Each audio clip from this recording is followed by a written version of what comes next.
This is the introduction for my awesome and amazing guest today. Joe Weston is a highly sought after international facilitator, lecturer, consultant, and a coach in the fields of conflict prevention, transformational leadership, and effective communication. He works with government agencies such as NASA, National Cancer Institute, National Institute of Health, United Nations, FDA, Oxfam, and so many more. Non-profit organizations and individuals also, to make them experience personal growth, personal sovereignty, lasting peace for a reality that can support human existence. Weston is the author of Mastering Respectful Confrontation, and also the author of this awesome book that we're talking about today. That's the Fierce Civility. And Fierce Civility is what we're talking about today. It's the author of this book that we're talking about today. Please help me welcome my awesome, amazing guest today, Joe Weston. Hello, Dr. Tolu, my amazing, awesome host of this podcast. It's good to be here with you. Good, good. Thank you so much. Thank you for making out some time to talk about fierce civility. I'm going to start with a quote from Dr. Martin Luther King Jr., which says, "We must learn to live together as brothers or perish together as fools." We must learn to live together as brothers or perish together as fools, which is one of the quotes from your book, Fierce Civility. Yeah. So what do you think about that quote? What do I think about that quote? I say very wise words from a very wise human being. Um, I also use a quote from Eleanor Roosevelt, what she said. In fact, I start chapter 1 of my book with this quote where she says in 1960, during the height of the Cuban Missile Crisis, when human beings suddenly realized, wow, we've created technology that could wipe out all life on this planet, which was, I think, a major moment in human development. She said, we have to face the fact that either all of us are going to die together or we are going to learn to live together. And if we are to live together, we have to talk. Wow. So I would say that it's another, that's not to diminish what Dr. King said, but that's another way of looking at it. That in the '60s, that this was of course unfolding, and here we are. How many years later? We're now more than 60 years later, and I don't believe we really listened to those words. And I think it really there's so much you can say about what Dr. King says and what Eleanor Roosevelt says. But one of the things to realize is that we human beings are very naive in many ways. And we live in an illusion in many ways. And one of the illusions that we human beings live in is that we think we are separate, that we are attached and addicted to our labels, which they are convenient. We need them. We need them for basic survival. The brain is wired that way. From millions of years ago, if you were if a human being saw a hungry tiger, it didn't have time to consider the deeper implications of that. It had to react that human being had to react and save themselves. So labels are necessary for our survival. Putting people into boxes, I guess you could say, on a very primitive and basic level is necessary for our development and survival. But it's still an illusion. It's an illusion that we are separate. And I think that why I refer to Eleanor Roosevelt and Dr. King from the 60s is that there seemed to have been something, maybe it was World War II, that woke human beings up to this idea that we can't just silo ourselves in our own little corners. The idea of isolationism is a 20th century, if not 19th century view of the world, that we are globally interdependent and interconnected. Wow. We Wow. have always been globally interconnected and interdependent. We have never not been globally interdependent and interconnected. We will always be globally interconnected and interdependent. That isn't the root cause of our problems. The root cause of our problems is not seeing the truth of that, and living in this sense of separation. Because what happens with that, and I'm not an expert on Dr. King and what he would, I have basic knowledge, is I think what he was referring to is that it's very convenient for people with privilege. It's very convenient for people who have only known peace in their country or in their region to look at the rest of the world and say, oh, poor them. It's very convenient for people, for white people, for instance, in the United States, to look at people who are marginalized or wealthy people who are marginalized and say poor them, and truly mean that in their hearts, like a deep, real sense of pity for them, and maybe even take action and donate a few dollars to support them. But that is one of the root causes of our problems, is to think that those are your problems, not mine. Wow. And even in a work environment, even in a situation, that we're wired that way as well. We can't see that in any work environment, we are also completely interdependent and interconnected, from the CEO to the receptionist. Wow. Wow. So let's bring it together now. You mentioned a few words that are very interesting to me. You mentioned isolation. You mentioned we have to talk. You mentioned the fact that developed countries like United States can have certain individuals or certain group of people who can think, well, I can be by myself. I have all I need. Why do I have to engage with you?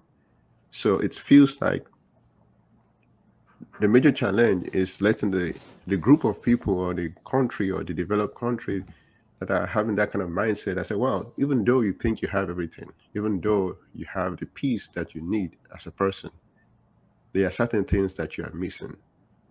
You could be better off if you engage and talk.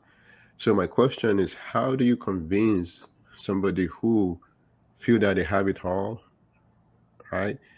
How do I, for example, somebody coming from another country, Nigeria, and coming to America and then trying to engage another person, how do I convince the person that although I'm an immigrant, you need to you might gain something having a conversation with me.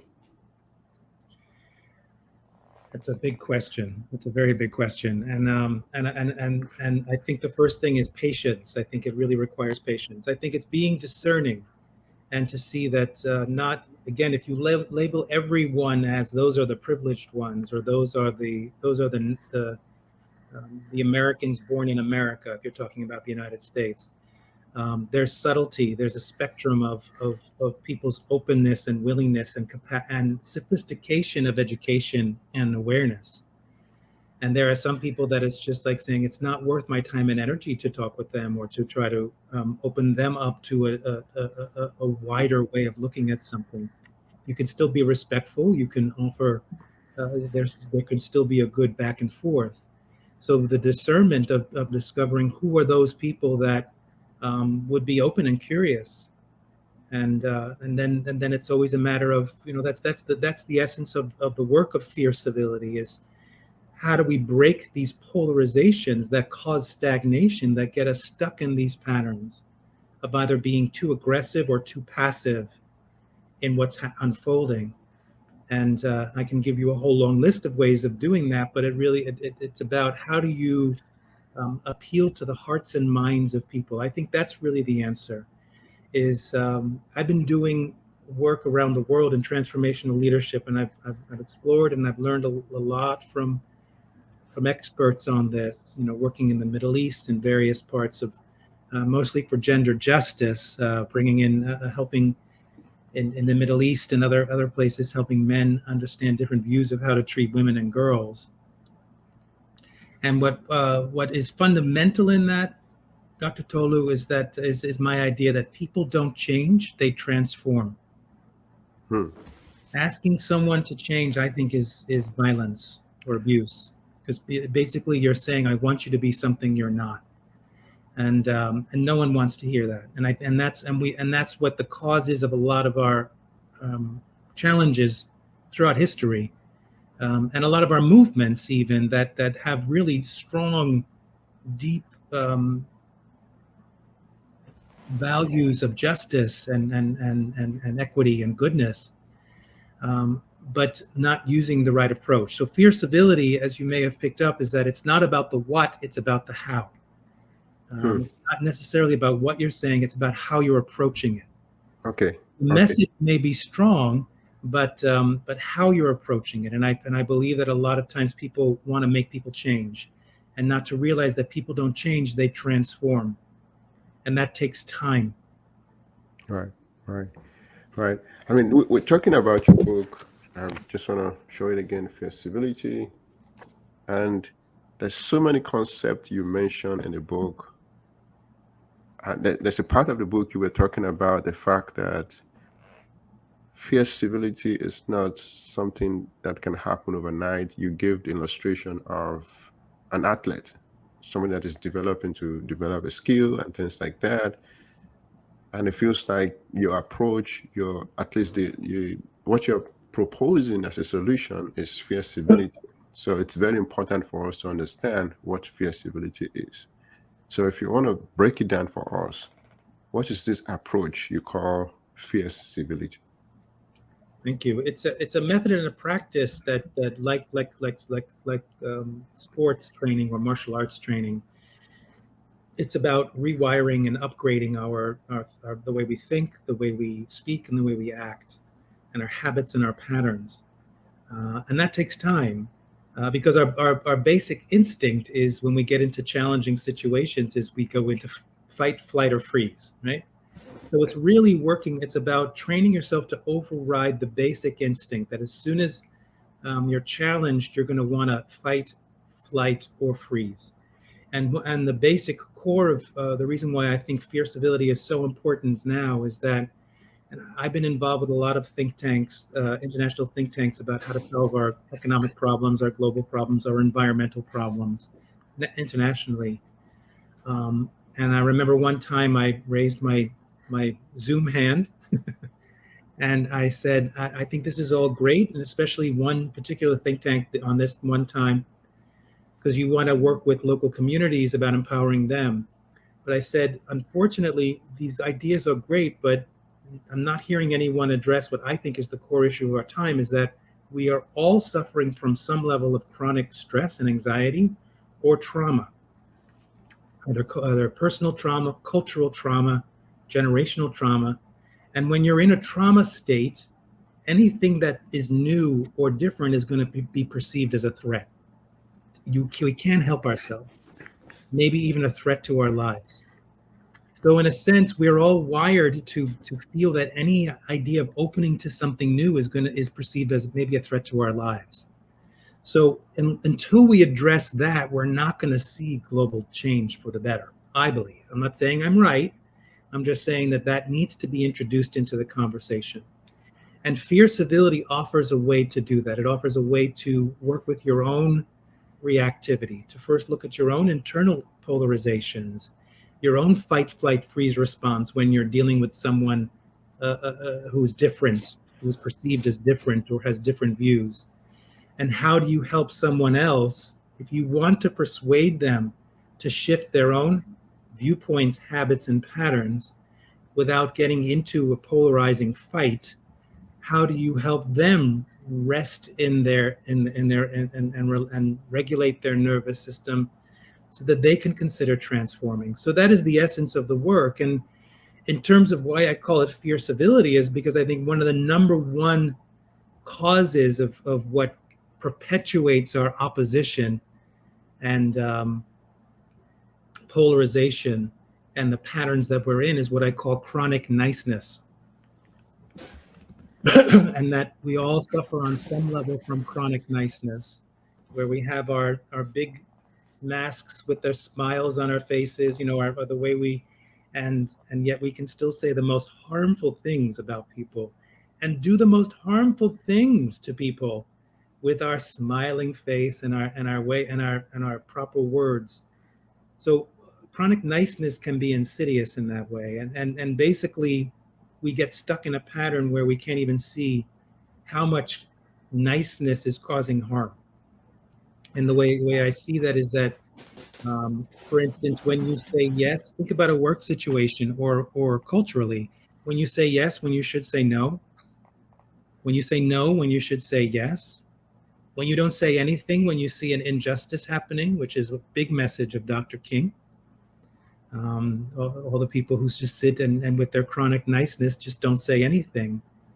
And so fear civility basically is an antidote to chronic niceness. It's understanding that kindness is different from niceness, and that to be civil is like a lost commodity at this moment, because the social media and the media and the workplace basically celebrates lack of civility at the moment.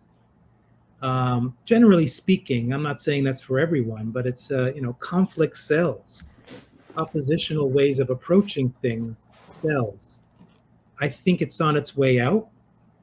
I think that more and more people are opening up to this idea we're not going to survive if we do it this way. And what's unfortunate is that a lot of people that at least I speak to say, I don't have an alternative. I either know how to be oppositional or I know how to be nice. I don't know what else. And that's what fear civility offers. It offers a way to stand in your conviction to be civil with one another in a way that's fierce. The fierceness of standing up uh, for civility. And I think that's where the key solution is that I'm offering for a culture of lasting peace and work environments that I say, the work of the Weston Network, my company, is to create cultures of mutual empowerment within the work culture, is the idea of we may not agree with each other politically or on religious views, or we may see things differently on certain life issues, how we choose to live and who we choose to love. But where we can find alignment is that we still advocate for treating people with dignity and respect. Good, good, good. So thank you so much. This you just explained to us what fierce civility look like, and you mentioned fight, flight, and freeze. Mm-hmm. And in your book, fierce civility, I was reading the chapter 2 that you mentioned, where you were engaging the people from the prison, and you have this leader you call in the book Sam, and Yes. maybe that's just a random name that you just decided to use. But then I was reading through the story, and I saw how you explain flight, fight, and freeze, and how you suggested pivot as a way out of the challenge that you found yourself.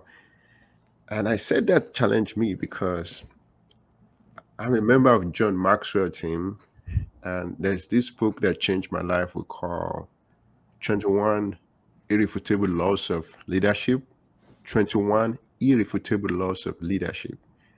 One of the law, we call it the law of buy-in. Buy in. Buy in. Buy-in. Yeah.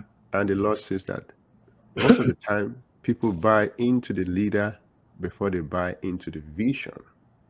Hmm. People buy into the leader before they buy into the vision. But then it feels like the situation you find yourself in the prison with the inmates, that law did not work, because yes, you had the knowledge, yes, you were given the job to do, and it feels like they're supposed to believe in you, but then that's a situation whereby you had to use another method, which is you using the vision, selling the vision to them, and pivot, as you said. And I remember in the story you said the leader of the group was trying to make you sit down somewhere, but you didn't want to sit down there. At the same time, it will be probably difficult for you to convince him to sit down where you wanted him to sit down. So you had to find a neutral place, which is then you started talking about 90 degrees kind of a thing. Very interesting. So can you give us what are the emotions that you feel, and what are the things that you thought could go wrong, and what were the calculations you were having in your head, and things like that? Okay, so I should probably tell a little the story, so it's of what happened, and so I did volunteer work in a California state prison for 4 years, um, and I was there doing teaching meditation and some spiritual teachings, and uh, there were two units. There was the lower unit where I would just teach meditation, but there was a higher security unit where these were people who were there for life, lifers, where there was a group that was already, I mean, it was Buddhist practice. It was basically basic Buddhist practice. Um, there was a group that was already meeting on a regular basis to study Buddhist teachings amongst themselves. So I came in for the first time. They were going to get someone to come in and work with them, and he wasn't officially the leader of the group. He claims leadership. He claimed that he knew a lot about Buddhism, and basically set up a really good deal for himself with this group. And I'm sure, and I know that they did a lot of great work learning, authentically learning. So basically, the situation is it's just an alpha male situation where I came in and he saw me as a threat because he had a good gig going. So that's really what the situation was. The situation was I came in and first of all, my nervous system was already activated because after you get through security, which is pretty grueling in a high security unit of a prison, I was then taken into a building and left with the inmates without a guard or anyone, locked in this room with them. And so my nervous system was already activated. And then he came up and presented himself. And the way I'm used to doing sessions is I would have a sitting on the ground in a circle. And they had cushions, they had all of that. But they had a setup where most of the group would be sitting on cushions on the floor, but Sam, would sit on a chair. So he created a status for himself that he created for himself. So when he introduced himself, he was very kind. He was a lot of deference. He was very respectful to me. And in that's the chronic niceness piece, was basically saying, I'm the leader here and you're going to do what I say. And he said, so I'm going to sit there in my throne, kind of, and you can sit there with the guys. So I had a situation here. Like, how do I deal with that? And as I say in my book, I could have gone into a fight response, which was, no, I'm the leader. Get rid of that chair. This is the way I'm going to do it. But the consequences of that is that then I would have been, every time I would come, it would be an oppositional situation. I would not gain any trust with them. The other choice is that I just basically run out of there and wait for a guard to let me go, and that's the flight response. Or I basically freeze and acquiesce and say, sure, whatever you say. If I run and go, then I'm certainly not going to gain the respect and offer what I'm there to offer. If I go into the freeze response, then I'm never going to be able to establish my authority, which is what you're saying. So I had a dilemma, and the work is basically the practice of fierce civility. Why it's like a sports training and martial arts training is that I had to do my practice of regulating my nervous system. I had to ease the fight, flight, freeze response. So it's feel your feet on the ground, focus in your center and your heart. Take some deep breaths. They don't notice I'm doing this. And what that does is that regulates my system. I get back into my heart where I have wisdom and common sense and compassion. I open my field so I start noticing what's happening.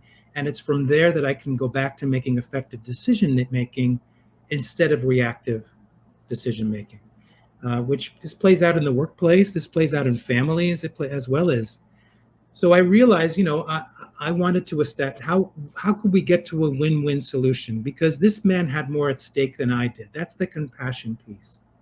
He had more at stake than I did. I was only coming once a month, and I may come 3 or 4 times. I ended up coming for 4 years. Um, but he had a lot more at stake, and I didn't want to, that's my value system. I didn't want to threaten that because I understood this whole alpha game. For any alphas you may know, most of the time they're the most frightened people you can meet. And that's why they have to establish that kind of like the bullies are the big most frightened ones. And that's my viewpoint. And that they don't feel that they can take care of themselves from within, so they have to exert this external power. Governments are like that, right? Governments, leaders, certainly in the United States of America, you see that very clearly. Um, so so I was able to take a breath and just say what could be a good solution. And what I did was and then I did what you said I do. One of the main techniques in fierce civility is the power of the pivot. When you find yourself in that stagnation, like two rams ramming each other, I'm right, I'm right, I'm going to win, no, I'm going to win. That the best way out of that is to pivot, is to just, and that's not the solution. What it does, though, is it breaks the pattern of the stagnation and the opposition, so that you can go from disorientation to reorientation. And basically, I just acknowledged to Sam what a great job he was doing. I acknowledged to the other men how proud I was of them for the great work they were doing. So that suddenly eased, because they were all like, they're like, "Great, what's going to, like a street fight? Like, what's going to happen here?" And that disoriented them. And that's the power of fierce civility. The power of the pivot is the power in the power of the pivot is that you can disarm someone's um, attack without disempowering them. Now, of course, if their attack is really violent, of course you need to take care of yourselves. But we're talking more about just the basic ways that even in a work environment, how we treat each other.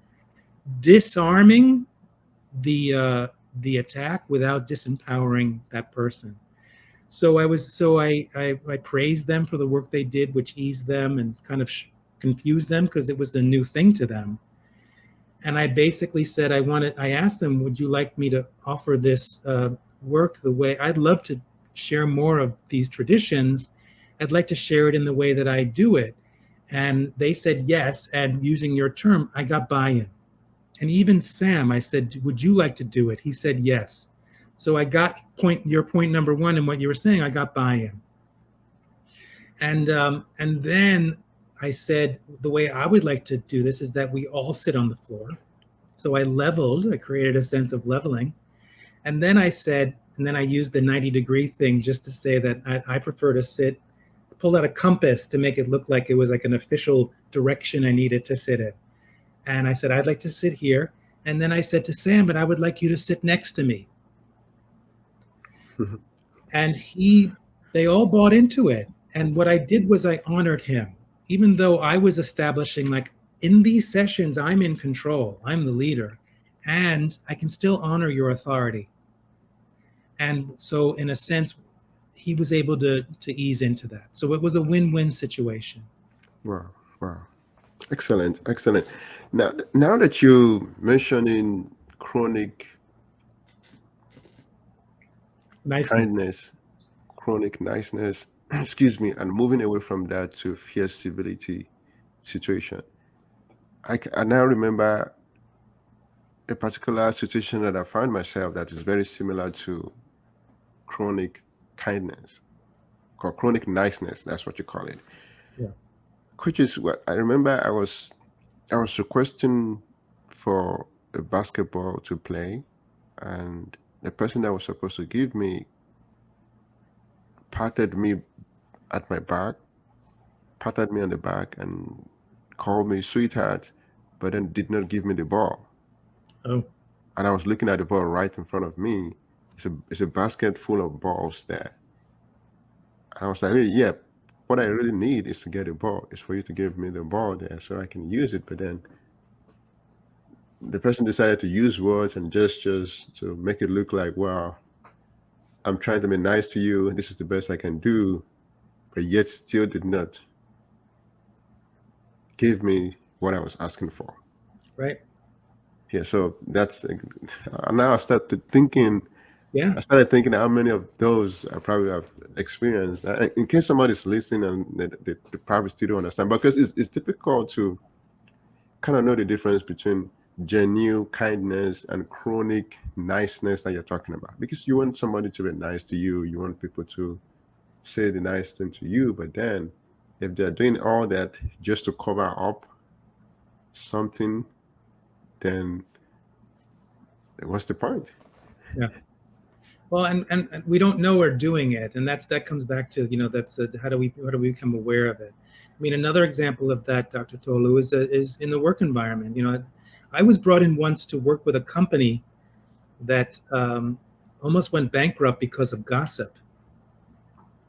Right. So what you see happening, and like, you can be in a meeting and everyone's sitting there like, yeah, that's great, that's wonderful, and then as soon as you all leave the room, this one's gossiping with this one, and this one, and in the meeting someone made promises, yes, yes, I think that's a great idea and I'll get that for you, and they never get it for you.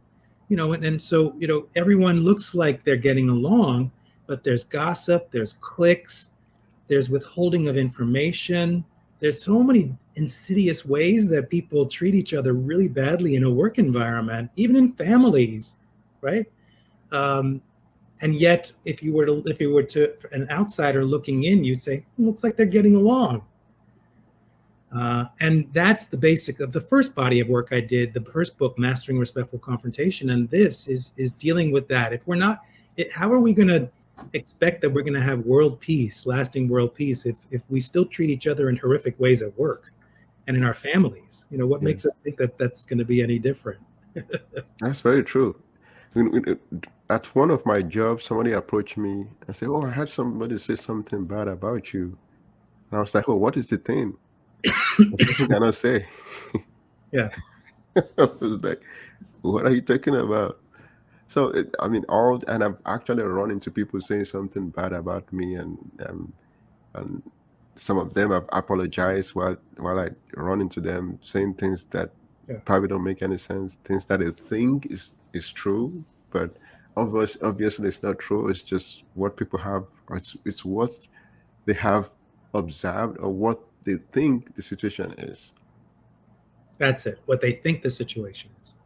Yeah, So, and Dr. Tolo, I have a question for you. You said that the story with Sam challenged you. Um, I'm not hearing a challenge. I'm here. It seems like that what you're saying is in alignment with what. So, what was the part of it that challenged you? so this is the part that challenged me. The law that I just told you says buy-in, law of buy-in. It says that the leader, the followers buy into the leader before they buy into the vision. Right. That means that you have to find a way to let your followers believe in who you are, your values, before Yeah. you try to say, "Oh, this is where we're going." Right. I see that. I see. So, yeah, and I think that that's very powerful. And I would say that's when I do leadership development and work with leaders in the situation with Sam and in the prison.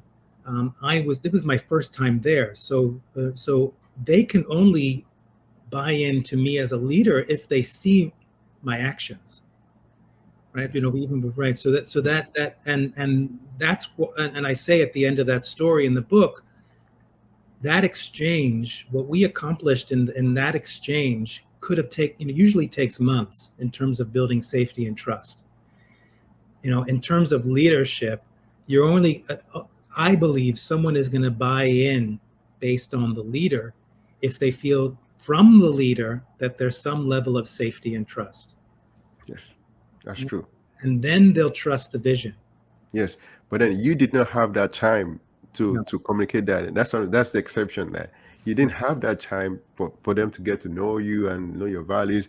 You were just there to do the job, and the best way to come in is to say, "Oh, this is what we're trying to do. This is really good. This is what you guys have been doing. This is what you guys love to do." Yeah. So it feels like you have to go through the back door Yeah. than going through the normal door. That's Or the pivot. Or the the pivot. pivot. Yeah, right? yeah. So the work I do is based on martial arts. So it's mostly Tai Chi, and I've been doing that now for like 35 years, I think. And the basis of that is understanding that you have to have an equal balance of strength and flexibility, right? And I have a whole system, the 4 pillars of resilient power, that I do with individuals, I do it with organizations. In fact, we have on the website, the joeweston.com, we have a free assessment. If you'd like to do an assessment of understanding what your relationship is with your authentic power, the 4 pillars of resilient power, which starts with grounding, right? The basis of all of my work is, first, you've got to be grounded, which means you're regulated, you're stable. Then focus. Then you have to really be clear, not be reactive. And with grounding and focus, then move into a certain level of strength, but that must always be offset and calibrated with flexibility. And understanding that I think we're only going to be our best selves and create a culture of lasting peace if we understand the power of flexibility. Hmm. And so, in essence, um, and that's the martial arts, right? Tai Chi, you're trained to be grounded and focused, to be strong, but also to learn to take the force of another and actually use that force and shift it into something else, and hopefully into in a relationship, into deepening that relationship. And that's what the pivot is. Pivot. Wow, excellent. So you also said something in the book that has to do with fierce civility and the fact that it's something that most people are now embracing because it's working and things like that. And I think you mentioned briefly there's some evidence that it worked. And I want to ask, is there any scientific evidence or is there anything that shows that, well, this is something that is actually, because it feels like it's something that everybody should be interested in doing. And but then how do we, for example, how do we sell it to the scientific world, to my fellow scientists who only believe in what they see, right? What, how do we sell it to them? That's a good question. By experiencing it, I think that's the because it's an experience, right? So the fear civility is understanding that you have to bring the body and the heart into everything you're doing. And there are organizations now. There's the Heart Math Institute that has been for decades been measuring the electromagnetic field of the heart, and understanding that the as an electro, and that's basically, you can either as an electromagnetic field, right? So one electromagnetic field is going to affect another electromagnetic field. Would you say that's true? Yes. So if our hearts, if we as beings, but certainly our hearts, emit an electromagnetic field, if our heart frequency is of love and compassion and gratitude and empathy, that's going to, another person's heart and their electromagnetic field is going to feel that. If our electromagnetic field is more in an oppositional state, then they're going to feel that. So that's one scientific. I mean, it's not. Many people might dispute that's the science of it. Another thing is just all of the science that's been going on now in neuroscience, and understanding how one nervous system will regulate to another person's nervous system. This is all now scientifically proven, how the nervous system plays into how we're engaging with each other in our development, in creating communities of either peace or war. So there's proof there. I mean, I wouldn't say scientific evidence, but we do assessments before and after when we work with organizations and with individuals to see, and we see improvement. And I would say that the question for scientists is to say, what are your priorities? Having worked with a lot of engineers and a lot of doctors, and who are very proud of all the letters at the end of their names, and the papers that they're putting out, as they should be. That's fine. And if you're working in a large organization, you have to learn how to work with people. Mhm. I mean, you don't have to, but I would say that if you want to work effectively and if you want to work more quickly and save money, you have to also learn skills about how to work with one another. And I find that after even a one-day training with scientists and the like, that and engineers, that they have an embodied experience of, okay, now I get it. I don't have to lose myself. I don't have to sacrifice anything. I can still be myself, and I can still find a way to engage with people that is more collaborative, that creates more buy-in, as opposed to competitive and oppositional. Wow, wow, excellent, excellent. So I know we referred to the timeline a little bit before, and you let us know that it's going to take time before we start seeing the result from fierce civility, because you can liken it to developing a skill. And with your experience and the feedback, how long typically does it take before an organization or an individual starts seeing the results? Is it typically 5 years, or how long does it take? So it depends on what, you say, how long does it take? You didn't quantify what that is, what the it is. Um, it takes, but I can give you, but I would say there's direct change. For instance, I did a 3 hour training with top consultants from a big, one of the top international consulting organizations. 3 hour training, and at the end, I always ask the group, "What are you taking away? How was this experience for you?" And one woman in the group said, "It's great to feel human again." Hmm. And that 3 hours, I'm assuming, I'd like to believe she's now going to go back to her teams and work with them in a more human centered, authentic way. Right? So that already creates change. Many times at the end of our 1 day trainings on respectful confrontation or fierce civility, many times we'll hear at the end of the day, when people say, "What did you get out of this day?" People will say, "It never dawned on me until now that the problem I'm having with my colleague, that I'm contributing to some of that problem." So I would like to believe that from that point on, that person is going to be different from that Mhm. moment. But we do trainings. So we see results in just 1 or 2 day trainings. Uh, we do a 6 month leadership and management program, which is helping companies shift the work culture. And we see after 6 months that the executive team, that the CEOs or the leaders um, have exponentially increased their safety and trust with one another, that they have become a stronger team, a more unified team, more supportive team, that they share a common vision, and they're able to move the common vision of the organization more quickly. And then the work we do is to help them begin to bring that into their departments, and we see that happen. So we've seen it happen within 6 months to a year. That there's lasting cultural change more than just for an individual. Wow, wow. It's very interesting you mentioned the word culture, and that would lead me to share a little bit about my experience.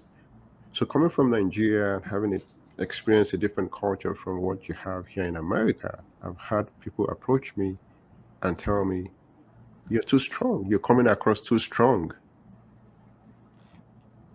That was when I saw your book. I'm like, oh, maybe I'm not that strong. Maybe somebody also recommend a little bit being strong, and which will lead me to ask you this question.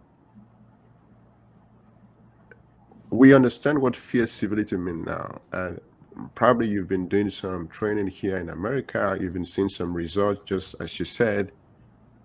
And my question is, how will this change when you move from one culture to another culture? For example, Netherlands, right? You said you're associated with Netherlands. You're probably going to be traveling there very soon. And if you work with people from other countries, for example, Nigeria, myself, or another person, are there modification to this, or is expected to work the same way across the culture? That's a great question. So I have a lot to say about that. So yes, I lived in the Netherlands for 18 years, and I continue to go back. So I had to learn how to adapt to a new culture. Um, I would say the most challenging time. I also lived in California for 7 years, and that was the most challenging because Californians. Nothing against Californians. Oh, Joe, you're so aggressive. Growing up in New York City, And the Dutch are, they have no problem saying whatever's on their mind, right? So they're right.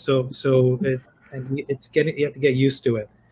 So I had to spend a lot of time in California. Oh, Joe, you're so aggressive. So just having to deal with that, and I expected it, um, and having worked with many cultures around the world, it's a constant idea of the power of the pivot, Dr. Toll, right? You just have to constantly not sacrifice yourself, but continue to adapt. And I would say that if you're saying that Americans find you too strong, my interpretation, and I'm not saying I'm right, is that you seem very genuine to me. You seem very authentic, and you have a big, generous heart. That's my observation of you. And I would imagine Americans are very suspicious people. So I would imagine that they don't trust it, right? So that there's, and I would say in the DMV area, sorry to say, in the DC metro area, a lot of people who aren't used to being around authentically open-hearted people. So so don't stop doing what you're doing because it's who you are, and the world needs it.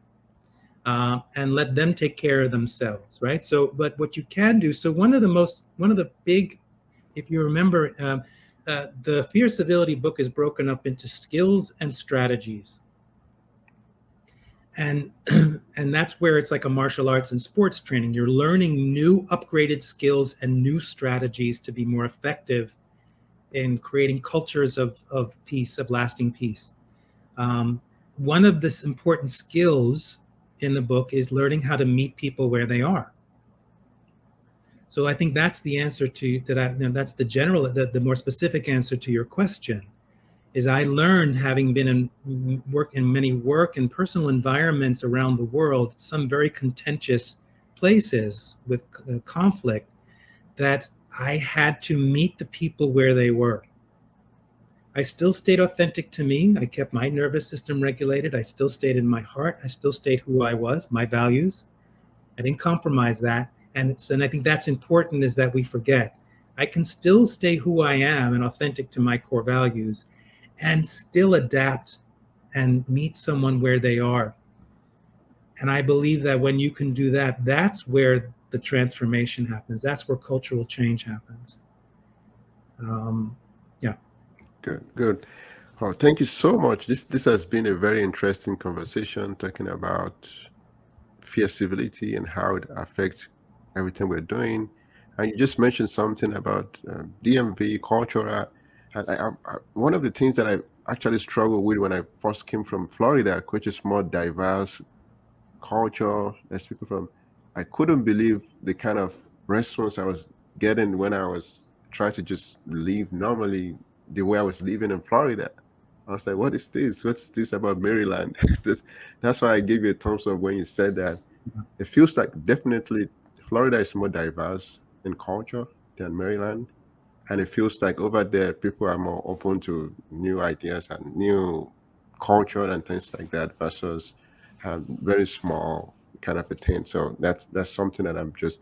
It's also interesting to know that I just mentioned the fact that the culture could change from one country to another country. It's also interesting that the culture can change from one state to another state within the same country. Yes. Well, do you? Yeah. Yes. Yeah. And I observed that, in the Middle East.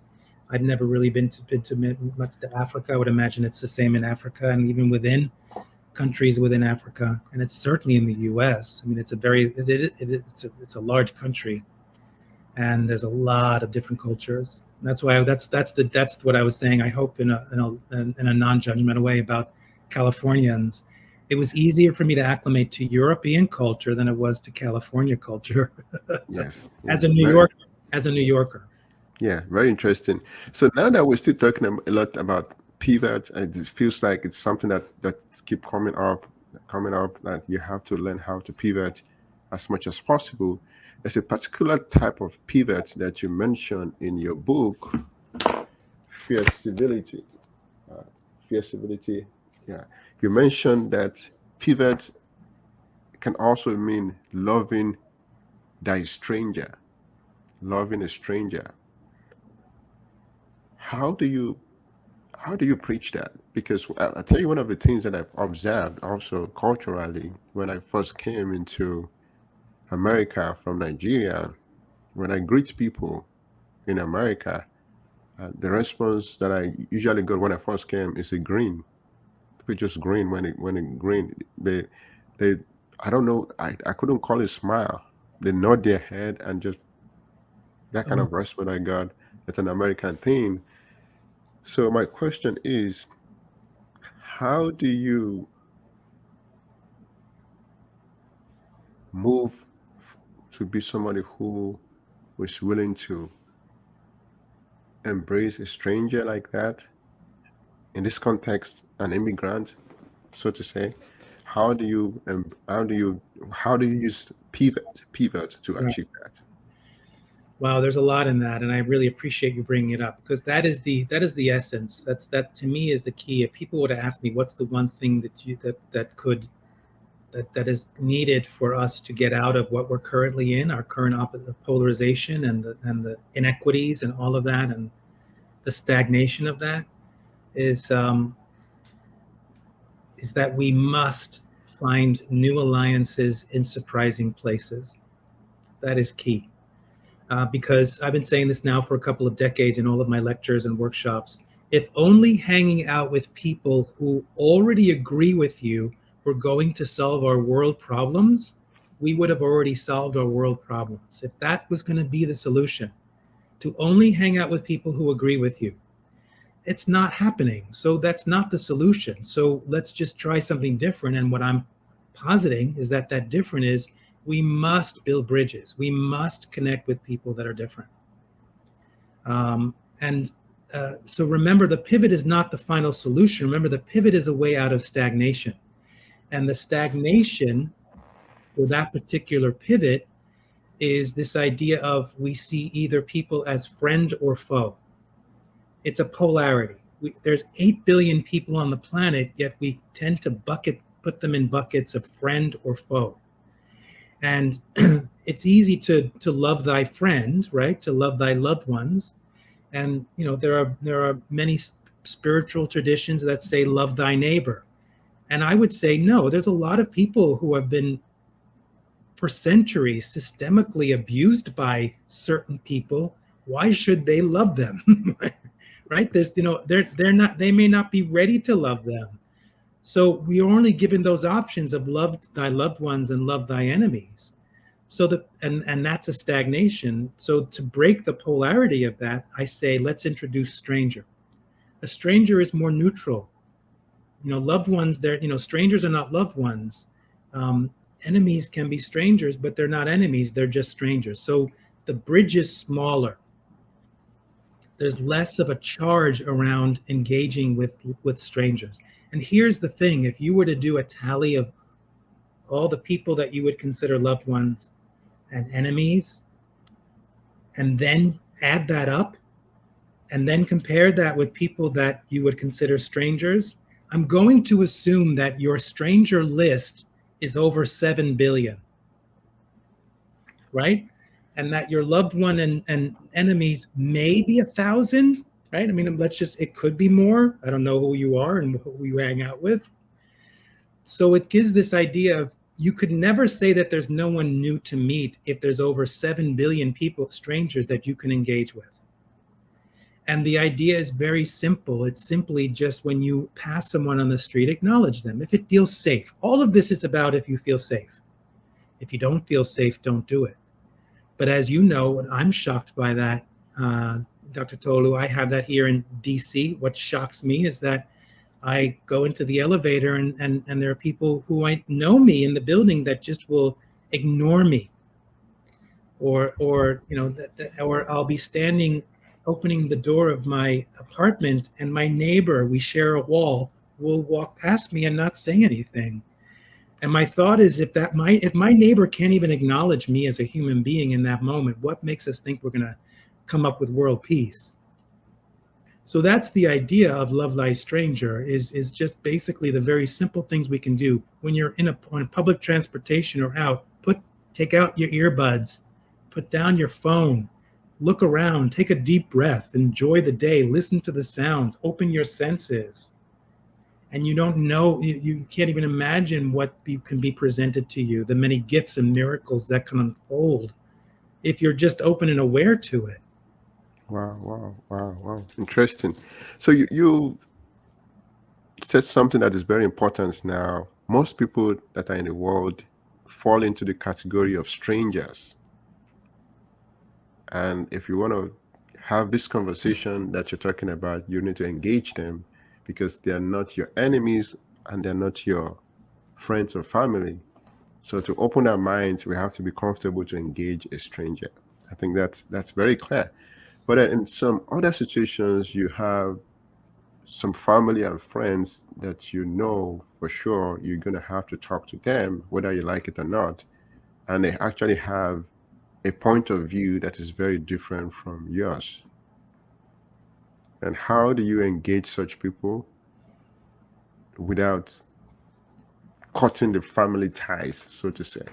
Yeah. That's a sensitive question, and I think without specifics, I just have to give a general answer. The bottom line always is if you're safe. You want to make sure that in any situation you're safe. So, if there are family members that you don't feel safe around, then you cut the ties. I mean, that's the fierceness and the fierce civility, right? Is that and to understand you're not going to influence everyone. And I think that's the importance of this idea of love thy stranger is that someone can have very different political views from you.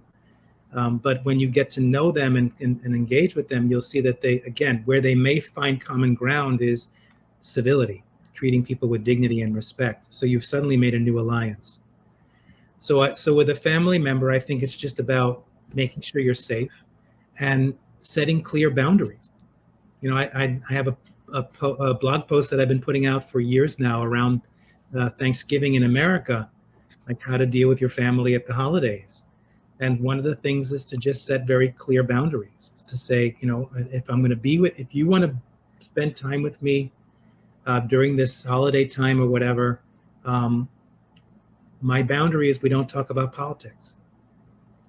As soon as someone speaks politics, I'm out of the room. And if it continues, I'm packing my bags and I'm leaving. Just set the Wow. boundary.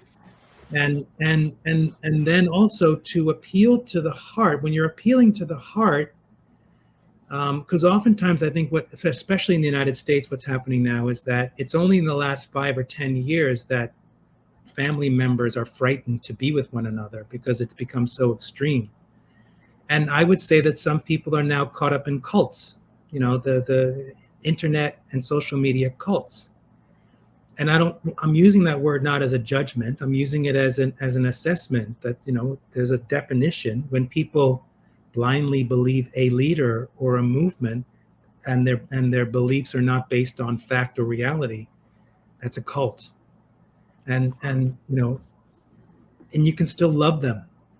And so I oftentimes get this question where I say, what if you're with someone who is really like that, very adamant? Is to remind them of times years ago when you had fun with one another, when you really could feel love, joy for one another. And to actually say, I miss those times. I miss those times when we can laugh for hours, when we Yeah. can up and dance, right? So that's appealing to their hearts. That's a pivot. Yeah. Very interesting. I like what you said about politics during Thanksgiving, family gathering, and things like that, and how you feel about that. I wonder if you feel about that with religion also. Because from your book, I think, yes, there's a part of which you were talking about the fact that it feels like people from different religion, they are passing out the same message. The Muslim, the Christians, and I think there's a quote from each of the religion that's Yeah. pointing to a particular direction. So my question is, do you feel about religion in that way? Do you feel it's caused conflicts also, or it's a bit different from politics? We need another 2 hours to discuss that one. Oh, so let's not get into it then. No, but I'm said there's a lot to say about that. But yes, I mean that's again, anything that implies that we are separate is the cause of the problem, right? So whether it's how you frame yourself politically, religiously, or how you frame others. And yes, religion is a big part of it. There's nothing wrong with spiritual traditions. And the basis of every religion is something very beautiful. And I believe there's commonality. And that's what I bring in the book, that in every religion, what people will say the number one most important thing is, to quote, is love thy neighbor, or treat others as you would treat yourself. And many religions, particularly now, and particularly in the United States, have forgotten that. They've gone off track. And again, if you're in situations where, I don't know how much more time we have, but I remember I was on a podcast with a friend of mine who was an evangelical pastor, and he was questioning the evangelical church, and he wanted to know, in terms of my practices, how do you deal with that? And he said, so what if you do with someone who comes up to you and says, based on their Christian beliefs, that you're going to go to hell? Oh, wow. My first response is, thank you so much. You don't even know me, and yet you're still really concerned about my well-being, that you're worried that I'm going to hell. So thank you very much for caring about me. Wow. That's Excellent. a Excellent. That's a Excellent. pivot, right? I have to ask this question because it kept coming up in your book about the fact that we are so technologically overfed and spiritually malnourished. Yes. Technologically overfed and spiritually malnourished. Why is that so important to talk about in this context? So I appreciate you bringing that up, because the one of the main metaphors of the book is seeing the human family as a global heart, right? And a healthy heart. The heart is an amazing organ. It's a very powerful, amazing organ. The heart is devoted to pumping energy and resources to all parts of the entire system, and at the same time releasing toxins from the system. And that's the way how our world system should be. If our world system was healthy, every part of the human family would get equal opportunity for resources, and all of the negativity and things that are toxic to the system would be released. So the global heart is not well. So why is it not well? It's because it's like a doctor would say, you don't have a balanced diet. You're feeding yourself on technological nourishment and not enough on spiritual nourishment. We are quite technologically advanced scientifically, certainly from 100 years ago, certainly from 500 years ago. And we basically forgot that we can also feed ourselves spiritually. And feeding ourselves spiritually doesn't mean we have to adhere to a religion. It simply means we have to advocate for our basic human values of respect, dignity, being valued, belonging, freedom, and collaboration. Those are what I would say the high five human common principles. And you see that in the way, how are we technologically overfed and spiritually malnourished? Well, look what's happening to the environment. Look at all the time and energy and money that went into nuclear development, creating nuclear bombs, right? So an amazing technological advance that has been focused mostly on creating bombs.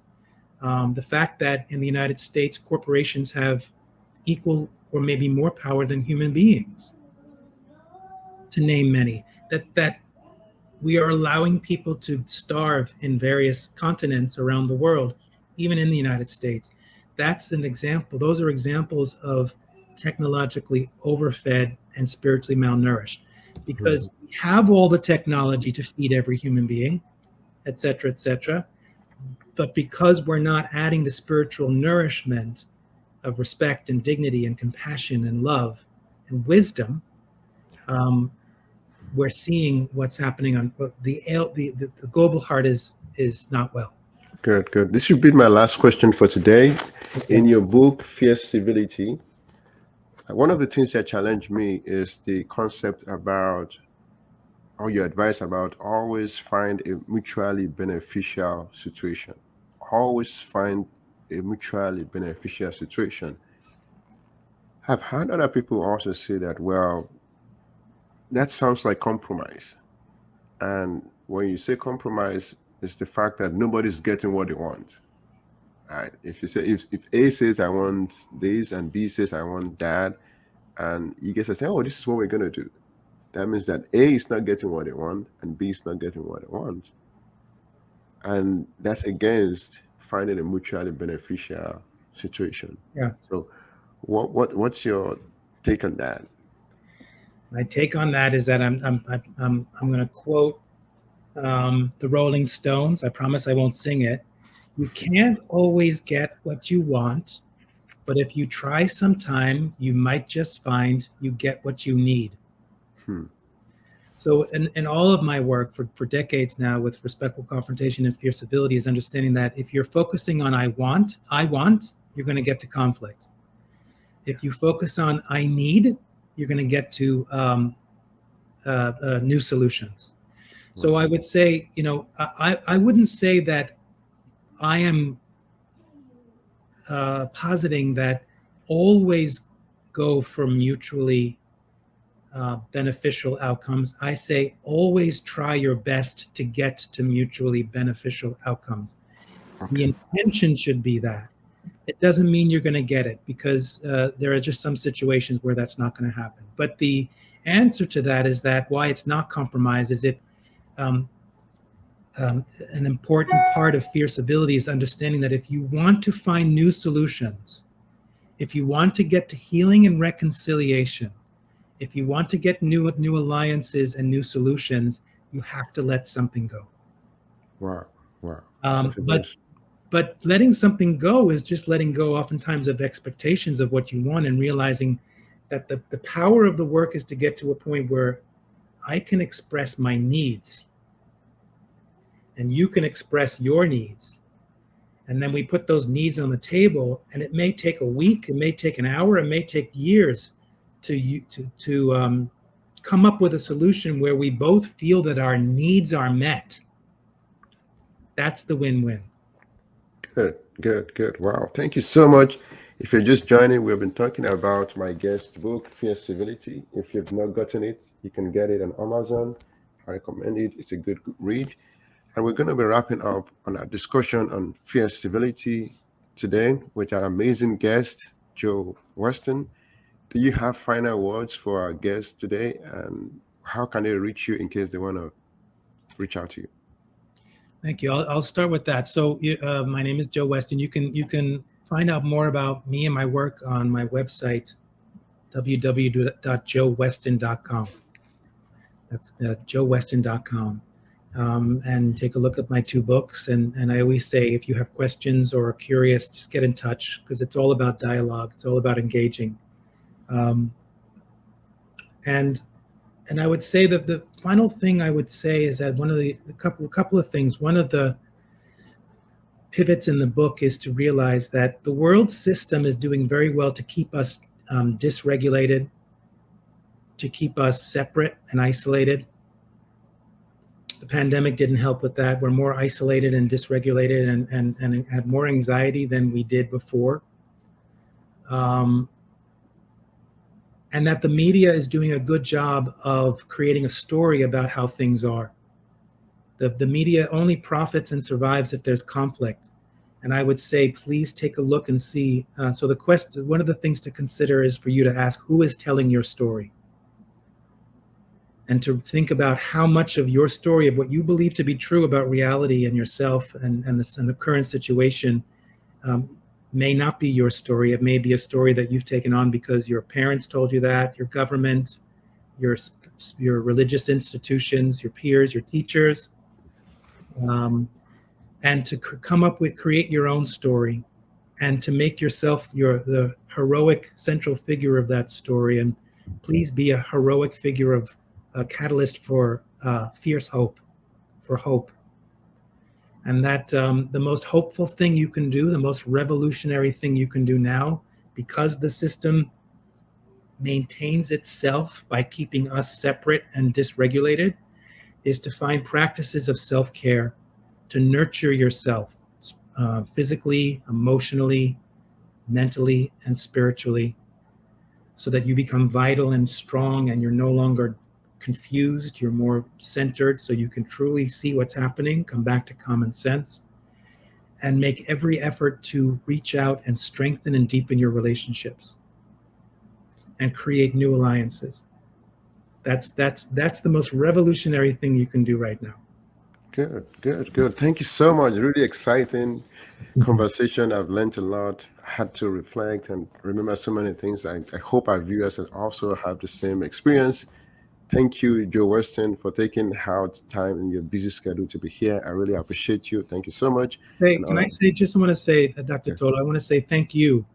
Thank you for taking the time to read my book and so thoughtfully thinking about it and coming with such powerful questions. I have a lot of gratitude for you and who you are and doing this podcast and what you're holding. good, good. Thank you so much. I appreciate your time and your knowledge and your experience. And our viewers will see you next time on Solution Illuminator series. Thank you.